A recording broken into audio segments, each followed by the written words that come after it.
So hello everyone, welcome back to Race Semester The Race of Champions. I am Sagar Gupta, your civil engineering faculty और हम सभी अपना आज का lecture number 13 जो कि हमारा इंजीनियरिंग मैकेनिक्स का चैप्टर नंबर 2 का होने वाला है। इसमें हम लोग आज आज भी न्यूमेरिकल देखेंगे और आज की इस क्लास में हम लोग न्यूमेरिकल से जुड़े जो भी आपके कंफ्यूजिंग डाउट्स थे उन सारे डाउट्स को क्लियर कर देंगे, ठीक है। और उसके बाद जो भी आपको सारा का सारा क्वेश्चन तो एक बार भी नहीं कराया जा सकता या सारा का सारा न्यूमेरिकल कराने में बहुत सारा समय जाएगा। तो जितना जितना इंपॉर्टेंट इंपॉर्टेंट न्यूमेरिकल्स हैं या एक क्वेश्चन से कई सारे क्वेश्चंस बन सकते हैं, तो कुछ वैसे क्वेश्चंस को आज की क्लास में भी हम देखेंगे और फिर उन क्वेश्चन को हम लोग खत्म करने के बाद आज की क्लास में इस चैप्टर को रैप अप कर देंगे, खत्म कर देंगे। फिर उसके बाद हम लोग अपना नेक्स्ट चैप्टर पे आएंगे। इससे पहले आपको इस चैप्टर के रिगार्डिंग, ठीक है, एक मिनट रुकिएगा, जो हम लोगों ने पिछले 2 क्लासेस में न्यूमेरिकल्स देखे थे उन न्यूमेरिकल्स में अगर कोई भी डाउट हो, जैसे लास्ट क्लास में हम लोगों ने यूवीएल के रिगार्डिंग एक क्वेश्चन सॉल्व करा था, तो उसमें लोगों को बहुत सारे स्टूडेंट को बहुत सारी समस्याएं आई थी कि कैसे उसको सर आपने जो है कि समतुल्य भार में या तुल्यांक होता नहीं कि इक्विवेलेंट लोड में मैंने कन्वर्ट कर दिया था। जैसे जो कि हमारा यूडीएल था, ठीक है, इस यूडीएल को मैंने पॉइंट लोड में बदला था, तो उतनी समस्या लोगों के पास नहीं आई थी जितनी कि मैंने यूवीएल लोड को बताया था। मतलब यूवीएल भी तो एक तरह का लोड ही है, यूवीएल लोड को सॉल्व कराने में आई थी। क्यों? क्योंकि यूडीएल लोड को जब हम लोग इक्विवेलेंट लोड यानी कि समतुल्य भार में बदल रहे थे, तो उसको हम लोग बीच में न रख करके जितनी डिस्टेंस पे लग रहा है उसकी थर्ड पे रख रहे थे, यानी 1/3 डिस्टेंस पे रख रहे थे। वो क्यों रख रहे थे? वो इसलिए रख रहे थे क्योंकि यहाँ पर हमारा सीजी का कॉन्सेप्ट आया था, सेंटर ऑफ ग्रेविटी का कॉन्सेप्ट आया था, जिसे हम गुरुत्वीय केंद्र का मतलब सिद्धांत कह लीजिए या गुरुत्वीय केंद्र का कॉन्सेप्ट कहते हैं। तो ये सारी हमारे पास मतलब हम लोगों के पास ये सारी चीजें थी। अब हमें क्या देखना है, आज की क्लास के रिगार्डिंग भी हम लोग न्यूमेरिकल्स ही सॉल्व करने वाले हैं, ठीक है। दो तीन न्यूमेरिकल सॉल्व कर लेते हैं, फिर उसके बाद अपने सारे के सारे डाउट को यहीं पे खत्म करते हैं। तो आपकी बुक का क्वेश्चन उठाते हैं। इसके पहले मैं अपने से कुछ क्वेश्चन फ्रेम कर रहा था, कुछ मेरे खुद के बुक के थे। अब मैं आपके आपके बुक्स की कराऊंगा, जो आपके सेमेस्टर में बुक्स चलती हैं, ठीक है। तो उस बुक को मैं लाया हूँ और एक मिनट उसका क्वेश्चन देखता हूँ जो सबसे अच्छा होगा, जिसमें कई सारे कॉन्सेप्ट बनते होंगे और कई सारे आपके कॉन्सेप्ट बिल्डअप होंगे। तो पहला पहला क्वेश्चन लिखते हैं आज की क्लास का। तो यहाँ पर हिंज सपोर्ट, ये सिंपली सपोर्टेड बीम का ही है क्वेश्चन। सिंपली सपोर्टेड बीम के बारे में सभी को पता है, ठीक है सर, आपने पढ़ाया हमें। ये हो गया हमारा रोलर सपोर्ट, ये हो गया हमारा हिंज सपोर्ट। हिंज सपोर्ट को यहाँ पर आप ऐसे छोटा सा एक सर्कल भी दिखा सकते हैं, न भी दिखाइए तो कोई प्रॉब्लम नहीं है, ठीक है। अब यहाँ पर लगा हुआ है 100 किलो न्यूटन का लोड,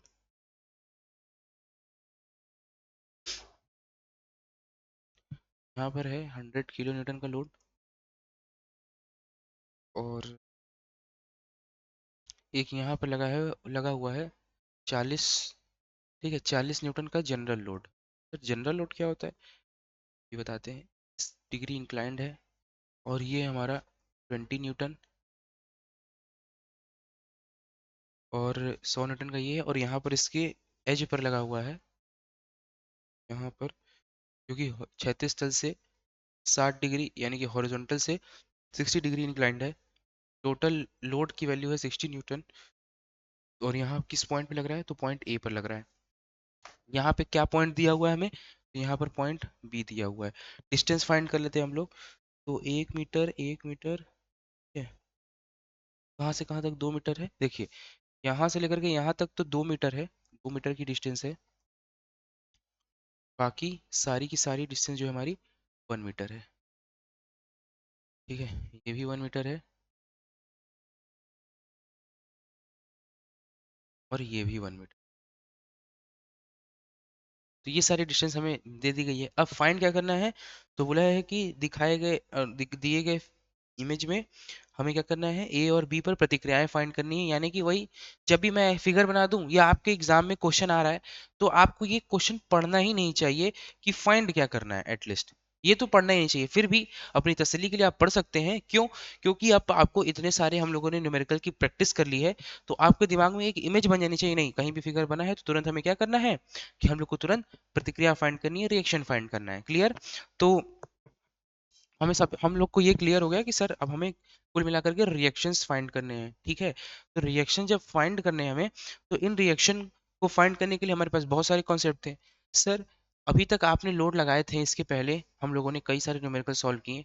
माना कि आपने थोड़े हार्ड हार्ड न्यूमेरिकल भी कराए, यूडीएल वाला भी कराया हमें, यूवीएल भी कराया, और ये जो कोर्स झुका दिया है आपने, ये कहा, ये तो नाइंसाफी है सर। अरे नाइंसाफी नहीं, आपके एग्जाम में आ गया तो आपको तो करना पड़ेगा ना। तो सर क्या करना पड़ेगा हमें? क्या इस बीम को आसान बना दें? बिल्कुल बिल्कुल, हमें इसको इसके आसान फॉर्म में, सिंपलर फॉर्म में बनाना पड़ेगा। आइए देखते हैं। तो यहाँ पर हमारे पास इसको सिंपल बनाने का एक ही तरीका है। क्या है सर वो तरीका? कि इसको बनाओ, ये हो गया यहाँ पे रोलर सपोर्ट। अब हमें यहाँ पे तो हमारा हिंज सपोर्ट लगा हुआ है, ठीक है। अब यहाँ पे 100 न्यूटन का लोड भी लगा हुआ है, यहाँ पे 20 न्यूटन का लोड लगा हुआ है, ठीक है।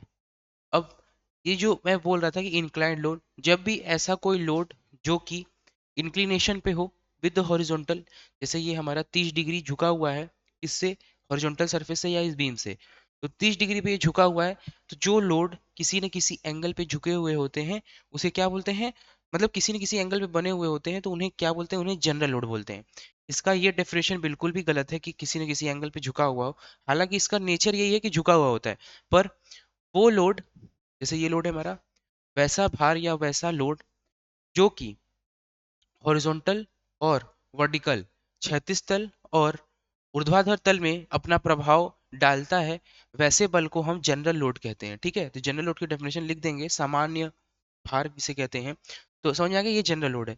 इसको आपने पढ़ा है रिजोल्यूशन ऑफ फोर्सेस, जो हम लोग फोर्सेस को दो पार्ट में ब्रेक करते हैं, अगर वो मान लीजिए थीटा डिग्री इंक्लाइंड है, ये मान लीजिए आर हो गया, तो इसका कंपोनेंट क्या टूटेगा या क्या ब्रेक होगा?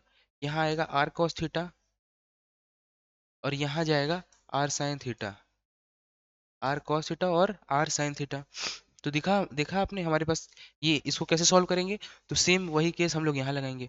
ये जो हमारी लोड है, ये यहाँ पे मान लीजिए एक्ट कर रही है, ये हॉरिजॉन्टल में ब्रेक होगी, इसका एरो देखिए किधर जा रहा है, इधर, ठीक है। तो इसका जो कंपोनेंट होगा वो भी कैसा रहेगा? कंप्रेसिव रहेगा। तो इसको यहाँ लगाएंगे कंप्रेसिव, मतलब कि ये एरो देखिए ये इधर आ रहा है, तो ये इधर, यानी कि इसके कंपोनेंट किधर आएंगे, यानी कि समझ, अब इस बात को समझिए, ये ऐसे ही होगा और ये ऐसे, यानी कि ये जो एरो है इसके पास रहेगा। जिधर एरो, अगर ये एरो दूर होता तो यहाँ पे एरो हम लोग यहाँ बनाते हैं, इस केस में यहाँ बनाते हैं, पर एरो हमारा यहाँ है, तो एरो हमें इसके पास ही बनाना पड़ेगा। क्लियर है? तो ऐसे ही हम लोग इसको सॉल्व करेंगे, ठीक है। तो एक यहाँ पे ये हमारे पास आया, ये ऐसे ब्रेक होगा। सर ये ब्रेक होके कितनी वैल्यू बना? तो ये बना हमारा, ये 40 न्यूटन का है, तो 40 कॉस 30, ठीक है, 40 कॉस 30। अब इसका जो है वर्टिकल में ब्रेक होगा, तो ये भी कंप्रेसिव, यानी यहाँ आ रहा है, ठीक है। तो यहाँ आ रहा है, तो ये कितना है? 40 साइन 30, ठीक है। कितना हो गया हमारा? 40 साइन 30, ठीक है।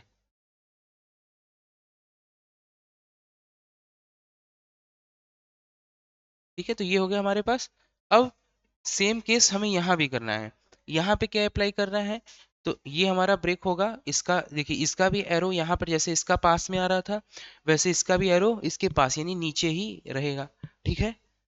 एक मिनट रुकिएगा।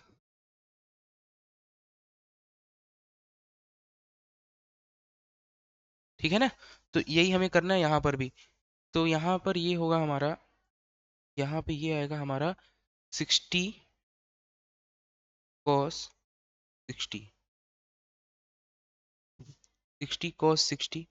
अब ये इसका साइन ब्रेक होगा, तो साइन ब्रेक होके आया हमारे पास क्या? 60 साइन 60, ये वाला हिस्सा, ठीक है।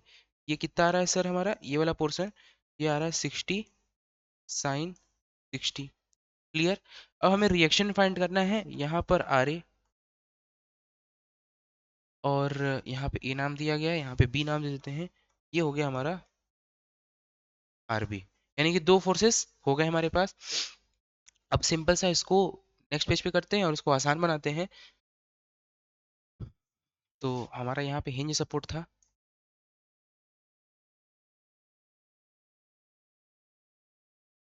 ये हो गया हमारा रोलर सपोर्ट। ठीक है,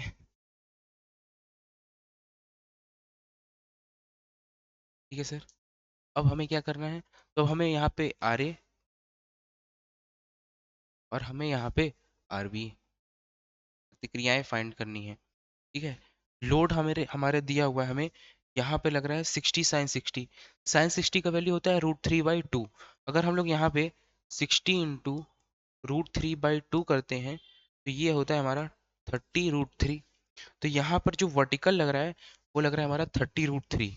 यहाँ से जो ऐसे लोड आ रहा है वो आ रहा है 30√3।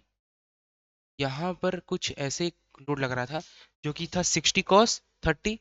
तो cos 30 की वैल्यू क्या होती है, जो कि sin 60 की वैल्यू होती है। तो यहाँ पर आएगी हमारी, सॉरी, यहाँ पे cos 30 कैसे हो गया, जी देखें दीजिए, cos 60, तो यानी जो sin 30 की वैल्यू होती है, sin 30 की वैल्यू क्या होती है 1/2। तो यहाँ पे हो जाएगा हमारा 30। ठीक है, ये वैल्यू हो जाएगी हमारी 30 न्यूटन। न्यूटन न्यूटन वगैरह हम लोग बाद में लिख लेंगे। अब क्या लोड लग रहा है, अब लग रहा है बगल में 100 न्यूटन का, यहाँ पे लग रहा है 100 न्यूटन का लोड। अरे दिख तो रहा है ना, चलिए दिख रहा है। अब आगे देखते हैं, फिर लग रहा है 40 sin 30 का वैल्यू 1/2। तो 2 से 40 को हम लोग काट देंगे तो क्या आएगा 20। तो यहाँ लग रहा है कहीं 20। ठीक है, अब सेम इसी डायरेक्शन में यहाँ पर भी कोई लोड लग रहा था, उसकी वैल्यू क्या थी cos 30। तो cos 30 की वैल्यू वही होती है, ये देखिए यहाँ पे है ना, cos 30 की वैल्यू सेम वही होती है जो कि sin 60 की होती है। सर sin 60 की क्या होती है, तो √3/2 होती है। 2 से ये चला जाएगा 40, तो क्या बचेगा, यानी 20 मर जाएगा, 2 से 40 मर जाएगा तो बचेगा क्या 20। 20√3 देखिए ना, sin 60 की वैल्यू cos 30 बराबर sin 60, 40 sin 60 की वैल्यू √3/2। 2 से ये 40 गया तो बचा क्या 20√3, बचा क्या हमारा पास 20√3। यही हम लोग नेक्स्ट पेज पे लिखेंगे, कंप्रेसिव में आ रहा है हमारा, यानी कि 20, ये पोर्शन है 20√3। अब क्या बचा हमारे पास 20 न्यूटन कंप्रेस, ये नीचे आ रहा है ट्रांसवर्सल लोड, कितना आ रहा है 20। बढ़ते हैं आगे, इसको सॉल्व करके देखते हैं। ठीक है, इसको सॉल्व करें, करना क्या है, अब हमें डिस्टेंस कैलकुलेट करनी है। तो 2 मीटर कहाँ से कहाँ तक है, इस लोड से लेकर के इस लोड तक। तो यहाँ से लेकर के यहाँ तक की डिस्टेंस हमें 2 मीटर दी हुई है, यहाँ से लेकर के यहाँ तक की डिस्टेंस हमें 1 मीटर दी हुई है। ये हो गया 1 मीटर। अब यहाँ से लेकर के यहाँ तक कोई 1 मीटर, ये हो गई तक। फाइंड क्या करना था, r a plus r b, same वही कॉन्सेप्ट, अप्लाइंग अप्लाइंग इक्वल, या हिंदी में लिखा जाए, पहले क्या करेंगे कि क्या बोलते हैं, साम्यावस्था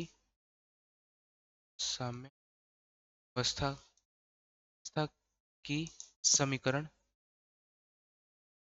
साम्यावस्था की समीकरण लगाने पर, साम्यावस्था की समीकरण लगाने पर,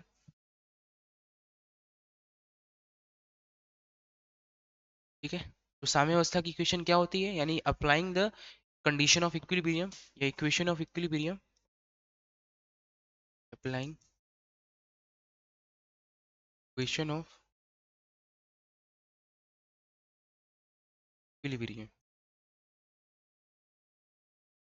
इक्विलिब्रियम की इक्वेशन क्या होती है सर, तो वो होती है हमारे पास 3 इक्वेशन होती है, summation of f of x equal to 0, दूसरा है summation of f of y equal to 0, summation of f of y equal to 0, तीसरा क्या हो जाएगा, moment at any fixed point 0। ठीक है, समीशन बीजगणितीय योग। अब यहाँ पे हम लोग इक्वेशन सॉल्व करते हैं। हम लगाएंगे पहले, सर इसमें कौन कौन सा लगेगा फटाफट से हमें ये बता दीजिए। तो हमारे यहाँ इस क्वेश्चन में तीनों इक्वेशन यूज होंगे सर। इसके पहले तो आप दो बता रहे थे, मतलब जो भी अभी हम लोगों ने न्यूमेरिकल सॉल्व करे थे उसमें तो आपने सिर्फ इससे और इससे ही सॉल्व कर दिया था। पर आज के क्वेश्चन में आप इसको भी यूज कर रहे हैं, इसलिए तो मैंने वैरायटी ऑफ द क्वेश्चन लाया हूँ। आपने देखा होगा मेरा एक भी क्वेश्चन ऐसा नहीं था, सिंगल ऑफ द एक भी क्वेश्चन आपको नहीं मिलेगा जो कि रिपीटेटिव फॉर्म में होगा। हर एक क्वेश्चन लगाया, हर एक कॉन्सेप्ट से, हर एक कॉन्सेप्ट आपको मिला अलग अलग लोड का, ठीक है। और यहाँ पे देखिए, यहाँ इस केस में हम तीनों इक्वेशन को भी यूज करते हुए नजर आएंगे। क्यों सर, क्यों तीसरा इक्वेशन, यानी कि ये एफ ऑफ एक्स क्यों यूज हो रहा है? अभी तक तो आप एफ ऑफ वाई और मोमेंट से यूज कर ले रहे थे, क्वेश्चन सॉल्व हो जा रहे थे, पर आज वाले केस में क्यों नहीं हो पा रहा है? आज वाले बताइए। तो आज वाले देखिए इसलिए नहीं, कुछ एक मिनट रुकिएगा, आज वाले केस में इसलिए नहीं सॉल्व हो पा रहा है, या हमें इसको इसलिए यूज करना पड़ जा रहा है क्योंकि आज के केस में हमारे पास हॉरिजॉन्टल सरफेस में भी लोड लग रहे हैं। यहाँ पे देखिए, ये भी हॉरिजॉन्टली लोड लग रहा है, ये भी हॉरिजॉन्टल, इसलिए हमें summation of f of x का भी यूज करना पड़ेगा। तो पहले लिखेंगे हम लोग summation of f of x equal to zero, ठीक है। अब summation of f of x equal to zero है, तो यहाँ पर क्या आ रहा है 30, ये आ रहा है हमारा 30, तो लिखेंगे पहले, ये भी लिख लेते हैं, अज्यूम माना कि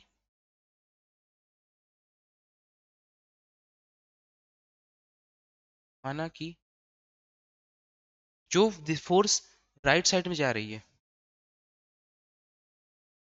जो फोर्स राइट साइड में जा रही है उसको हम लोग लिए हैं पॉजिटिव। जैसे ये फोर्स हमारी राइट साइड में जा रही है तो ये फोर्स कैसी हो गई? पॉजिटिव।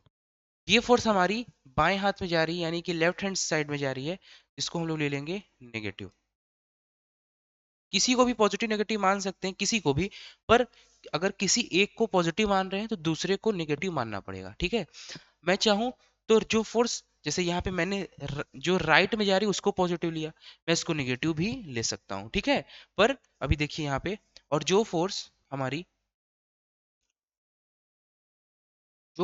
लेफ्ट साइड में जा रही है, जैसे ये वाली फोर्स हमारी लेफ्ट में जा रही है, तो इसको हम लोगों ने क्या लिया है? इसको हम लोगों ने लिया है नेगेटिव।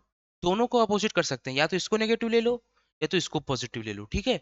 पर दोनों में से कोई एक, मतलब दोनों के दोनों अपोजिट नेचर के होने चाहिए, ठीक है। ये हमारा इक्विलिब्रियम इक्वेशन, ये भी सॉल्व होता रहा है बिल्कुल। देखिए एक एक लाइन आपको क्लियर होती नजर आएगी। सर आगे बात बताइए। तो आगे का बात ये है कि ये जो हमारा, या इस हमारे बीम में दो तरीके के सपोर्ट लग रहे हैं, दो तरीके के सपोर्ट। सर वो दो तरीके के सपोर्ट को क्या टेक कहते हैं? हाँ बिल्कुल, उसको हम लोग, उन दोनों सपोर्ट को हम लोग टेक भी कह देते हैं। तो कौन कौन से सपोर्ट लग रहे हैं सर? सर एक हमारे पास हिंज सब, दो सपोर्ट है, एक हमारे पास हिंज सपोर्ट लग रहा है, दूसरा हमारे पास रोलर सपोर्ट। सर जो रोलर सपोर्ट है, क्या रोलर सपोर्ट हमें हॉरिजॉन्टल डायरेक्शन में रिएक्शन देगा? फटाफट बताइए, इसमें कितनी रिएक्शन आएंगी हॉरिजॉन्टल डायरेक्शन में, ठीक है। हॉरिजॉन्टल डायरेक्शन में कितनी रिएक्शन आने वाली है? तो यहाँ पे हमें साफ साफ दिख रहा है कि हॉरिजॉन्टल डायरेक्शन में सिर्फ और सिर्फ एक ही रिएक्शन आएगी। सर एक आएगी भी तो क्यों आएगी? यहाँ पे देखिए दो तरीके की सपोर्ट है, एक हमारा हिंज सपोर्ट, दूसरा रोलर सपोर्ट। रोलर इसीलिए मैं कह रहा था, न्यूमेरिकल को करने के लिए आपको पिछले सारे के सारे कॉन्सेप्ट क्लियर होने चाहिए, ठीक है। तो जो हमारा हॉरिजॉन्टल डायरेक्शन में सब रिएक्शन आ रहा है, हॉरिजॉन्टल दिशा में, ये है कुछ। तो हॉरिजॉन्टल दिशा में आएगा क्यों रिएक्शन? वो इसलिए आएगा क्योंकि हमें हॉरिजॉन्टल डायरेक्शन में हमें बीम में लोड लगता हुआ दिख रहा है।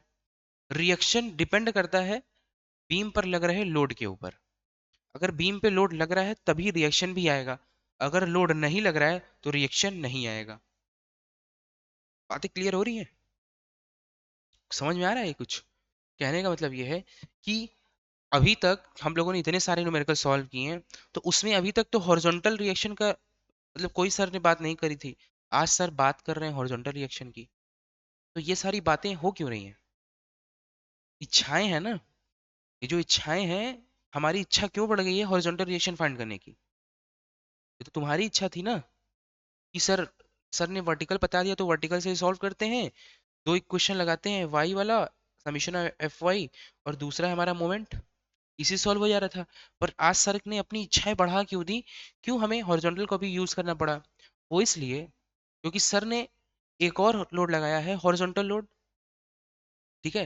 हॉरिजॉन्टल लोड लगाया है, तभी जाकर के हॉरिजॉन्टल रिएक्शन आएगा। इतनी सारी चीजें आपको क्लियर होनी चाहिए, ठीक है। दो सपोर्ट लग रहे हैं, एक हमारा हिंज सपोर्ट, दूसरा हमारा रोलर सपोर्ट। रोलर सपोर्ट के पास किसी भी प्रकार का हॉरिजॉन्टल रिएक्शन तो नहीं होता है, उसके पास सिर्फ और सिर्फ वर्टिकल दिशा में ही रिएक्शन देने की क्षमता होती है। इसके ये भूल चुका है कि इसके पास कोई शक्ति भी है हॉरिजॉन्टल दिशा में, इसके पास है ही नहीं। पर हमारे हिंज भाई के पास है हिंज सपोर्ट, जो हॉरिजॉन्टल दिशा में रिएक्शन देगा, ये मदद करेगा हमें। तो ये कुछ मदद कैसे करेगा सर? तो देखिए ये मदद हमारी इस डायरेक्शन में, हमारी अगर लोड लग रही है तो इस डायरेक्शन में इसके जस्ट अपोजिट डायरेक्शन में रिएक्शन मिलेगी। सही बात है कि नहीं? सही बात है ना? जिस दिशा में आप जैसे मैं यहाँ खड़ा हूँ, मेरा दोस्त मुझे ऐसे ढकेलना चाह रहा है, ऐसे मुझे आगे खिसका रहा है, तो मैं क्या करूंगा? अपने आप को इधर ही तो मेंटेन करूंगा। मेरा दोस्त मुझे इधर कर रहा है, मैं अपने आप को इधर करूंगा। तो सेम यही वाला कॉन्सेप्ट यहाँ भी यूज होगा। रिएक्शन किस डायरेक्शन में आता है? Opposite to the load. तो पहले इस लाइन को बाद में लिखेंगे, पहले इसको समझते हैं। तो ये आया हमारा आर एच ए, इसको हटाते हैं। ठीक है, ये है हमारा are h A. Sir H A क्या है? और इसको तो हम लोग लिखेंगे,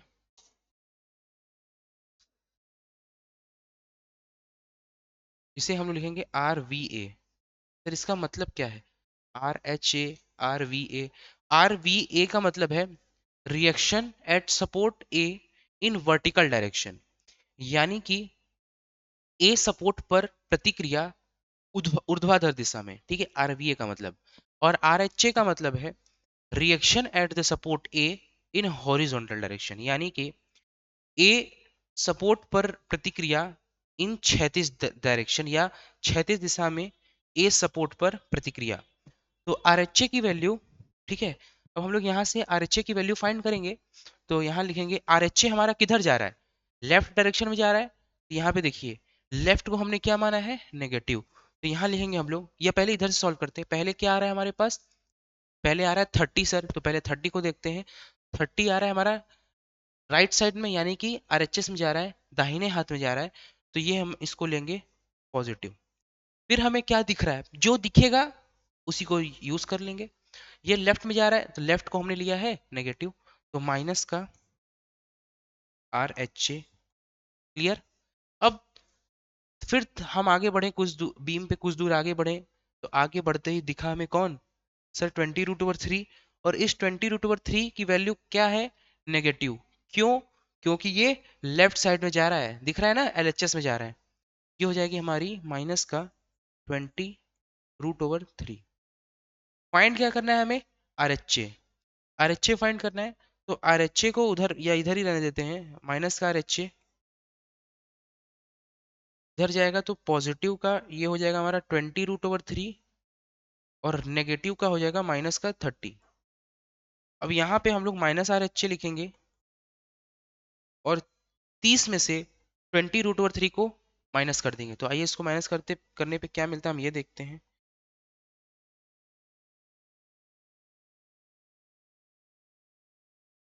कैलकुलेटर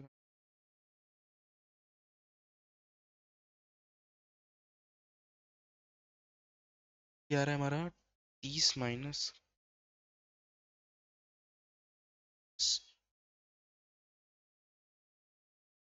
ये आ रहा है -4.64। आ रहा है हमारे पास माइनस का 4.64। ठीक है, अब यहाँ पे हम लोग क्या करेंगे कि माइनस से माइनस खत्म, तो बचा क्या हमारे पास? क्या आंसर आ रहा है?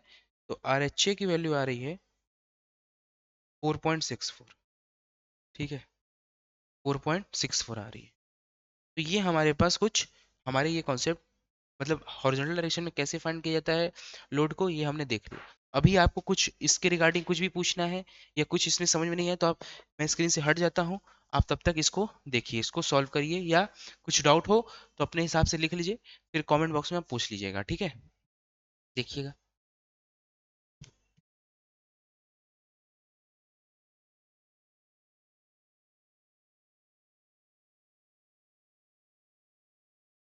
क्लियर? दिखा ये 4.64। अब हम लोग आगे बढ़े। अब हमें फाइंड क्या करना है? वर्टिकल डायरेक्शन में रिएक्शन फाइंड करनी है। तो ये तो सर हम लोग करते आए हैं, फिर भी आप इसको बता ही दीजिए तो हमारा ये कॉन्सेप्ट भी क्लियर हो जाएगा, क्योंकि ये वाला बीम थोड़ा सा नया नया सा लग रहा है हमें। तो ये देखते हैं। तो हमारे पास दूसरा ही क्वेश्चन बनेगा, question of f of y equals to, f of y equals to हमने ले लिया। यहाँ पर रिएक्शन कौन कौन सी आ रही है? R r v a, r v a plus r v a plus r b, या इसको आर वी बी भी लिख सकते हैं। ना भी लिखे तो भी कोई दिक्कत नहीं, आर बी भी लिखेंगे तो भी काम चल जाएगा, फिर भी लिखने को तो लिख ही सकते हैं। सर एक बात बताइए, यहाँ पर आपने जीरो क्यों ले लिया था? बताया ही नहीं। यहाँ पे ये ध्यान दीजिए, बताया है summation of x equals to zero, इसलिए यहाँ पे यानी एक्स दिशा में जितनी भी फोर्सेस लग रही हैं, हम लोगों ने मान लिया है कि उनकी सभी का समीशन जो है जीरो आएगा। क्यों? क्योंकि हम लोग बीम को, हम लोग चैप्टर ही कौन सा पढ़ रहे हैं? चैप्टर पढ़ रहे हैं इक्विलिब्रियम, साम्यावस्था, जिसमें कि हमारी बीम को साम्यावस्था में रहने रहने पे उसको पता नहीं कि मजबूर कर देना, या उसको उसकी टेंडेंसी है, उसकी क्षमता है, या किसी भी बॉडी की क्षमता है, या वो रहना ही चाहती है साम्यावस्था कंडीशन में, इक्विलिब्रियम कंडीशन। क्यों? आप चाहेंगे ना कि मैं पढ़ लिख करके एक स्टेबल लाइफ जीऊँ? मैं अगर स्टेबल हो जाता हूँ, मैं दोबारा अनस्टेबल नहीं होना चाहता। ये क्या है? ये दर्शाता है कि आप इक्विलिब्रियम में रहना चाहते हैं, ठीक है? तो हमारा बीम भी यही कॉन्सेप्ट फॉलो करता है। तो यहाँ पर हम लोग लिखेंगे कितनी टोटल वैल्यू आ रही है? 100, 120 यानी 140 प्लस 30 रोड, यहाँ पर 140 प्लस प्लस कहीं कैलकुलेटर है?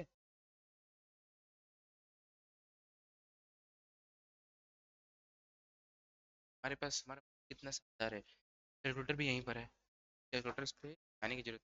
40 प्लस 30,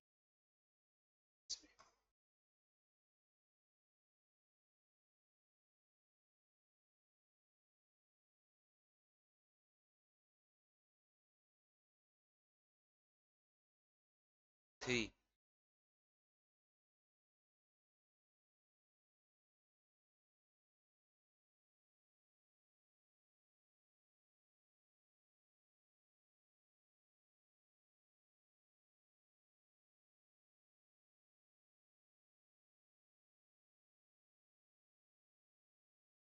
मोबाइल का इस्तेमाल करना पड़ता है, उससे भी कम। 40 प्लस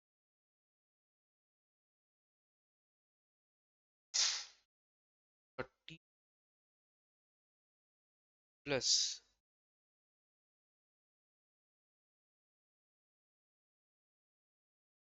140 यानी कि 191.96, ये वैल्यू हमारी आ रही है, ये वैल्यू आ रही है 191, 190.96। इसकी वैल्यू है are B A plus r B B की। अब हमें क्या करना है? अब हमें, हम लोग मान लेते हैं कि ए सपोर्ट पर, ठीक है, यानी कि माना कि एक, या फिर इसी को लिख सपोर्ट, माना कि सपोर्ट पर आघूर्ण का मान, आघूर्ण मान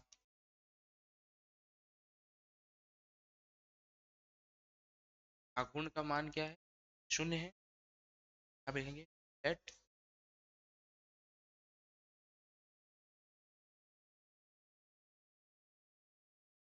अज्यूमिंग मोमेंट, ने मान क्या लिया? Assuming moment at the support, at the support a equals to, equals to, ठीक है, मान लिया हमने। यहाँ पे ऐसे बना के लिखी, कलर चेंज, एट पॉइंट बराबर जीरो के, सर मोमेंट तो आपने लिख दी। अब फटाफट से बीम से इक्वेशन बनाइए। बीम से इक्वेशन क्या बन रहा है हमारा? ये है हमारा आर बी बी या आर बी। अब यहाँ पे एक, एक तीन, तीन दो पाँच, यानी इस सपोर्ट से लेकर के उस सपोर्ट तक की दूरी कितनी दी हुई है हमें? सर डिस्टेंस दी हुई है दी 5 metre, 5 times of r b. हम लोग ये भी यहाँ पर हम लोग ये मान मान के चलते हैं, जो आघूर्ण एंटी क्लॉकवाइज बन रहा है, ठीक है, जो हमारा वामावर्त है आघूर्ण, ये अगर एंटी क्लॉकवाइज बन रहा है तो इसको ले रहे हैं पॉजिटिव। ठीक है। और जो ये सिर्फ सिंबल, आपने देखा कि पॉजिटिव नेगेटिव का यूज कहाँ है, इक्वेशन बनाने में और इक्वेशन को सॉल्व करने में। ठीक है। और जो लोड या जो आघूर्ण हमारा दक्षिणावर्त है उसको हम लोग ले रहे हैं, ये है हमारा दक्षिणावर्त, यानी कि क्लॉकवाइज दक्षिणावर्त। ये हमारा एंटी क्लॉकवाइज जिसे हम लोग बोलते हैं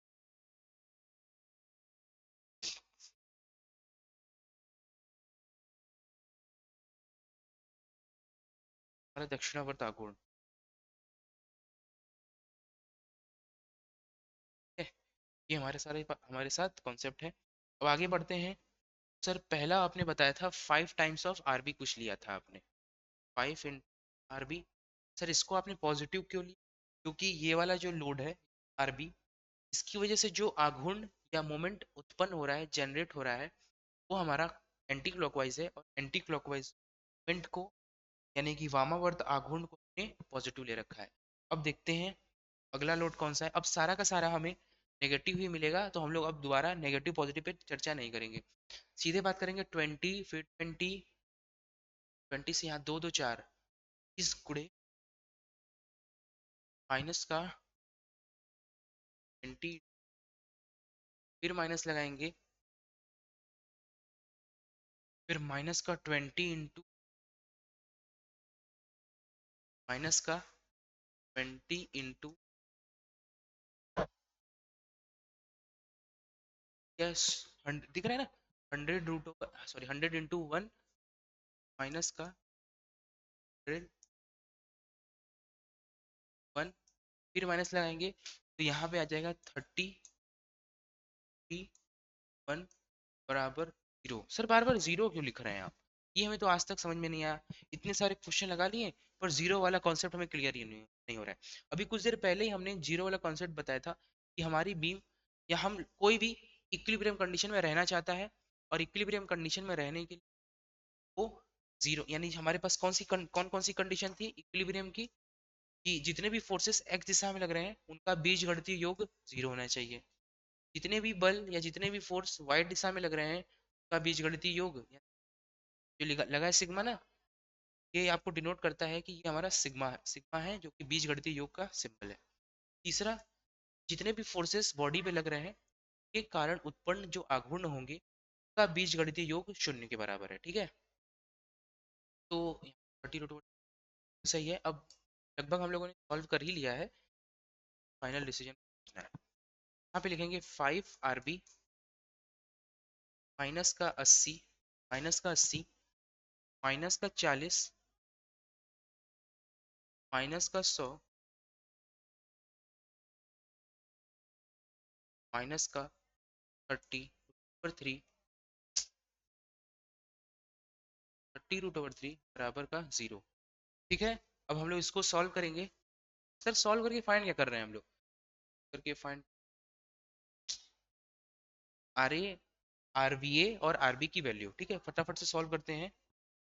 सर ये तो हम लोग सॉल्व कर लेंगे, पर कैलकुलेटर का सॉल्व मत करिए। पर ये आप सॉल्व भी तो नहीं कर पाएंगे ना बिना, 51.96, ये वाली वैल्यू को कैलकुलेटर से सॉल्व करना ही पड़ेगा भाइयों। हो गया। अब देखो यहाँ पे 5 आरबी 80 40 10 का 100 बराबर 0। आरबी की वैल्यू फाइंड करनी है। 5 आरबी बराबर 100, 100 उधर गया, प्लस का 51.96 प्लस का 40 और प्लस का 80, तो उधर जाएगा तो जोड़ दो यहीं पर 120, 100 जोड़ दो 220, 120 में से इसको जोड़ दो तो आ जाएगा 271.96। ठीक है।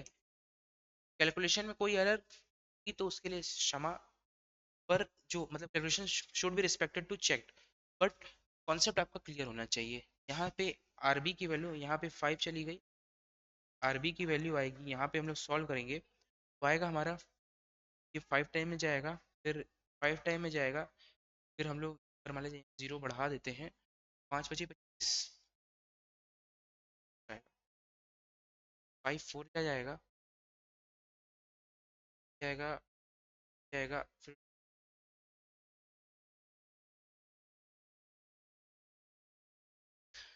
0 कहीं यहाँ सॉल्व करके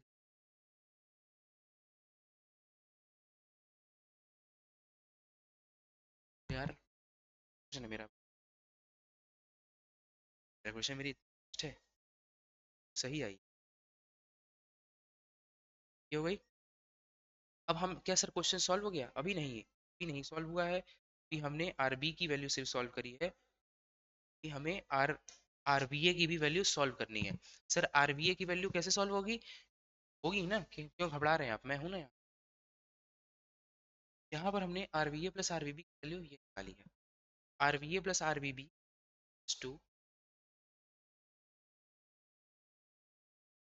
आरबीए प्लस आरबी, ये आरबीबी और कुछ नहीं बल्कि आरबी ही है, आरबीबी इक्वल्स टू आरबी, ठीक है, यहाँ लिख देते हैं आरबीबी, बस नाम अलग अलग लिख दिया है मैंने, आरबीबी इक्वल्स टू आरबी। कितना लिखा था मैंने उधर? तो 191.96 था आई थिंक,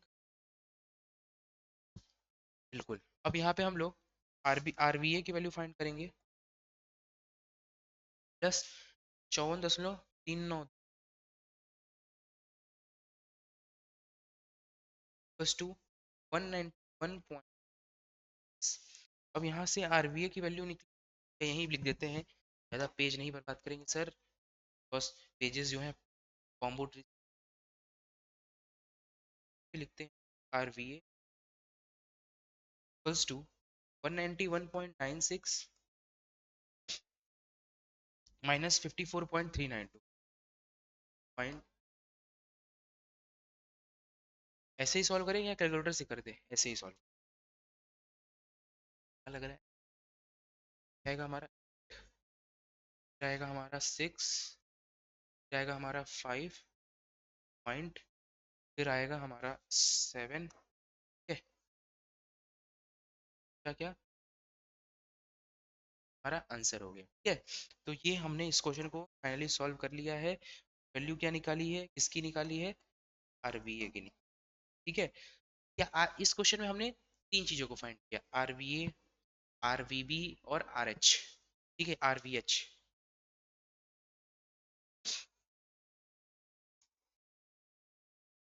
बखूबी तरीके से सॉल्व कर किया है, कोई भी डाउट कोई भी प्रॉब्लम दिख रही है तो आप पूछिएगा, ठीक है। समस्या है इस क्वेश्चन में क्या अभी तक? इस क्वेश्चन को हमने अच्छे से सॉल्व कर लिया है, कई सारे कॉन्सेप्ट हमारे सर आपने क्लियर। सर एक क्वेश्चन में आपने तो पूरी क्लास ही ले ली, ये क्लास नहीं है, ये एक क्वेश्चन को आप इस क्वेश्चन को मत देखिए, इस क्वेश्चन में चार चार क्वेश्चन शामिल है। पहले मैं चाहता तो या तो इसको सॉल्व करा था, यानी कि सिर्फ और सिर्फ हॉरिजॉन्टल लोड देके सॉल्व करा था, फिर दूसरा क्वेश्चन बनाता कि वर्टिकल को देता, फिर तीसरा क्वेश्चन देता कि इस इंक्लाइन लोड को लगा देता, फिर सॉल्व करो। तीनों को मैंने एक क्वेश्चन में बताया, एक क्वेश्चन से आपके कई सारे कॉन्सेप्ट क्लियर हो गए। फिर भी इसमें लगेगा कि सर मुझे अभी भी डाउट है, तो आप कमेंट बॉक्स में पूछ लीजिएगा। इस क्वेश्चन को मैं आज का नाम दे देता हूँ लेक्चर नंबर, आपको जब पूछना होगा तो ऐसे पूछिएगा कि सर लेक्चर नंबर 13 का क्वेश्चन नंबर 1 नहीं समझ में आया, आप ऐसे कमेंट बॉक्स में लिख दीजिएगा, और नेक्स्ट किसी क्लास में इसको लगा लेंगे, ठीक है, या किसी संडे को एक्स्ट्रा सेशन रख लिया जाएगा। ये हो गया, हम लोग नेक्स्ट क्वेश्चन देखते हैं, एक और क्वेश्चन सॉल्व करते हैं, थोड़ा इजी पीजी सा होगा पर इसका कॉन्सेप्ट थोड़ा सा हैवी होगा। यहाँ पे सर ने रोलर सपोर्ट लगा, फिर सर ने यहाँ पर आपको हिंज सपोर्ट दे रहे हैं, आप सपोर्ट दे सर, बुक में रोलर सपोर्ट ऐसे नहीं दिया है मेरे, तो सर मैं देख, अब इसको हटा देते हैं, फिर क्यों परेशान हो रहे हैं, जब आपके बुक में ऐसे नहीं दिया है, ऐसे मत पढ़िए।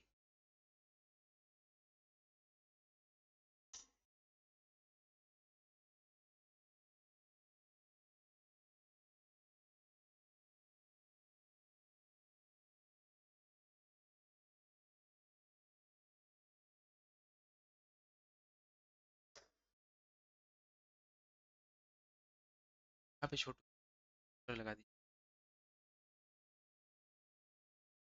अच्छा लगे।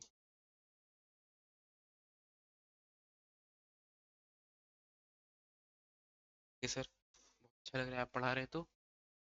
खैर, मजाक से हट के बात करिए। ये तो हमें बनाना ही आ गया, पर आप क्या हमें सिखाना क्या चाह रहे हैं?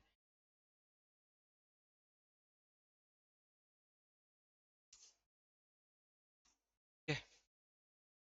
अच्छा,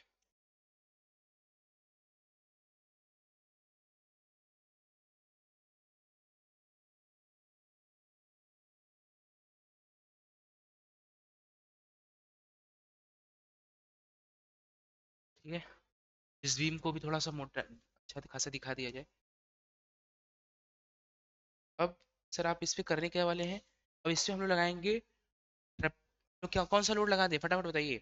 हम लोगों ने पिछली क्लास में ट्रायंगुलर लोड को देखा था, पर सर वो आपने जो बताया था वो हमारा हमें उस चीज़ को अभी प्रॉब्लम हो रही थी अभी भी समझने में। तो सर क्या उसको फिर से क्लियर करेंगे? बिल्कुल। सर मुझे भी दिखाओ।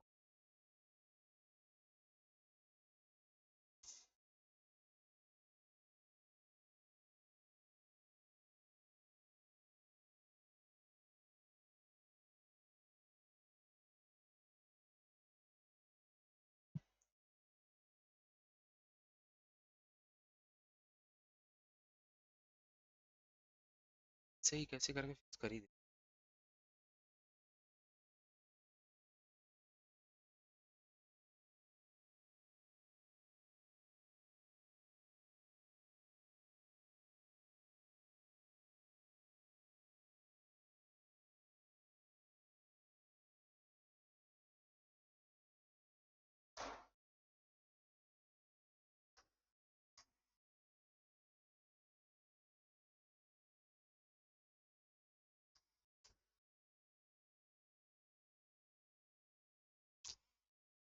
इसको हटा, इसको भी हटा ही देते हैं। इन से होना है। सर आप बढ़िया बना।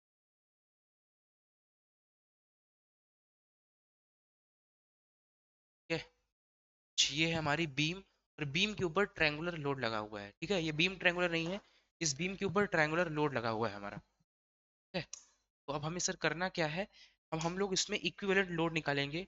हमें लोड की वैल्यू दी हुई है, लोड की वैल्यू दी हुई है, मान लेते हैं तीन 30 किलो न्यूटन पर मीटर की। ठीक है, कलर तो दिख रहा है ना? पर मज़ा नहीं आ रहा है।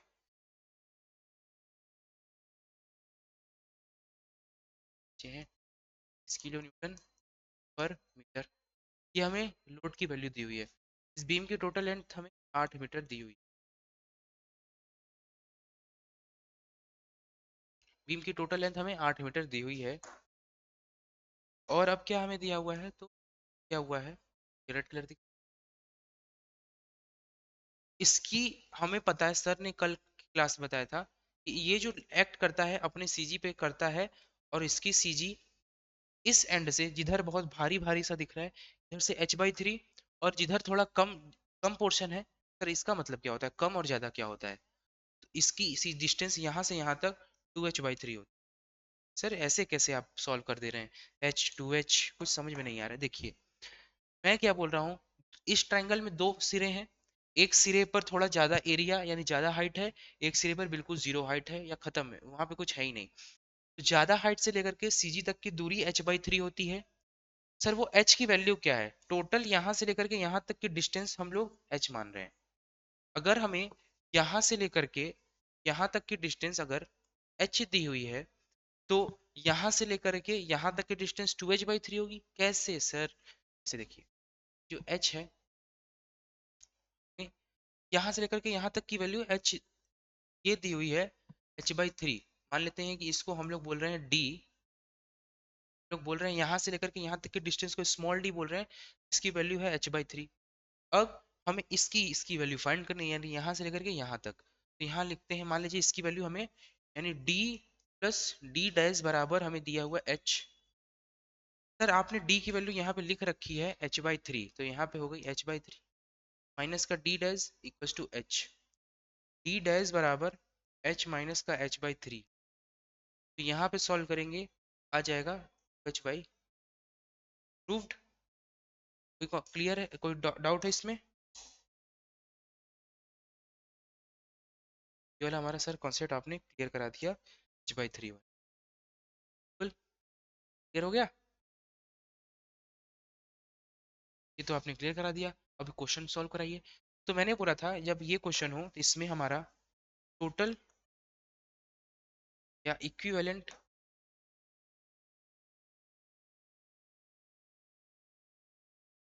इक्विवेलेंट लोड, जिसे हम लोग समतुल्य भार भी कहते हैं, समतुल्य भार बराबर हो जाएगा किसके? त्रिकोण के क्षेत्रफल के बराबर। के बराबर त्रिकोण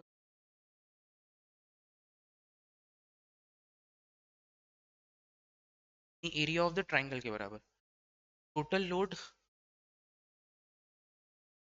बराबर हमारा हो जाएगा एरिया ऑफ ट्राइंगल के। और एरिया ऑफ ट्राइंगल क्या होता है हमारा? 1/2 का आधार का ऊंचाई, यानी कि 1/2 बेस हाइट। यानी किसी को हम लोग लिखते हैं 1/2 बी एच बी। अब यहीं पे हम लोग सॉल्व भी कर लेते हैं। 1/2 बेस की वैल्यू दी हुई है सर 8 मीटर एक, और टोटल हाइट की वैल्यू दी हुई है हमें 30 मीटर, सॉरी 30 kN/मीटर। यहाँ पे हम लोग इसको सॉल्व करेंगे, ये हो जाएगा ये 15। और यहाँ पे हम लोग जब इसको सॉल्व कर लेंगे टोटल आ जाएगी हमारी वैल्यू 30 kN। ये है समतुल्य भार। ठीक है, इसको ब्रैकेट में लिख देते हैं समतुल्य। क्या आ गई हमारे पास? समतुल्य भार की वैल्यू या समतुल्य भार का मान। तो बीम बना लेते हैं सिंपल सा, जो हमें पीछे दिया हुआ था।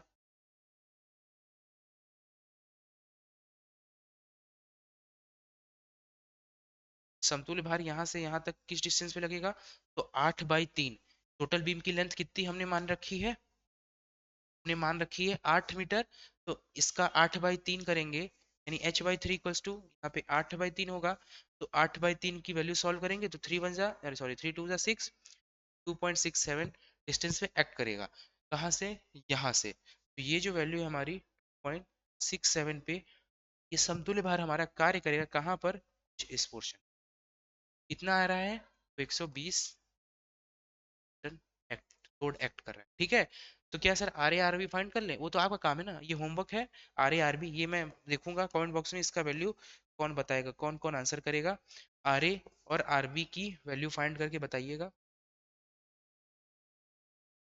आर ए और आर बी की वैल्यू फाइंड करिएगा, ये आपका होमवर्क है। ठीक, ठीक है, तो आज की क्लास को यहीं रखते हैं, फिर मिलते हैं नेक्स्ट क्लास में। तब तक के लिए bye bye, take care, thank you for today.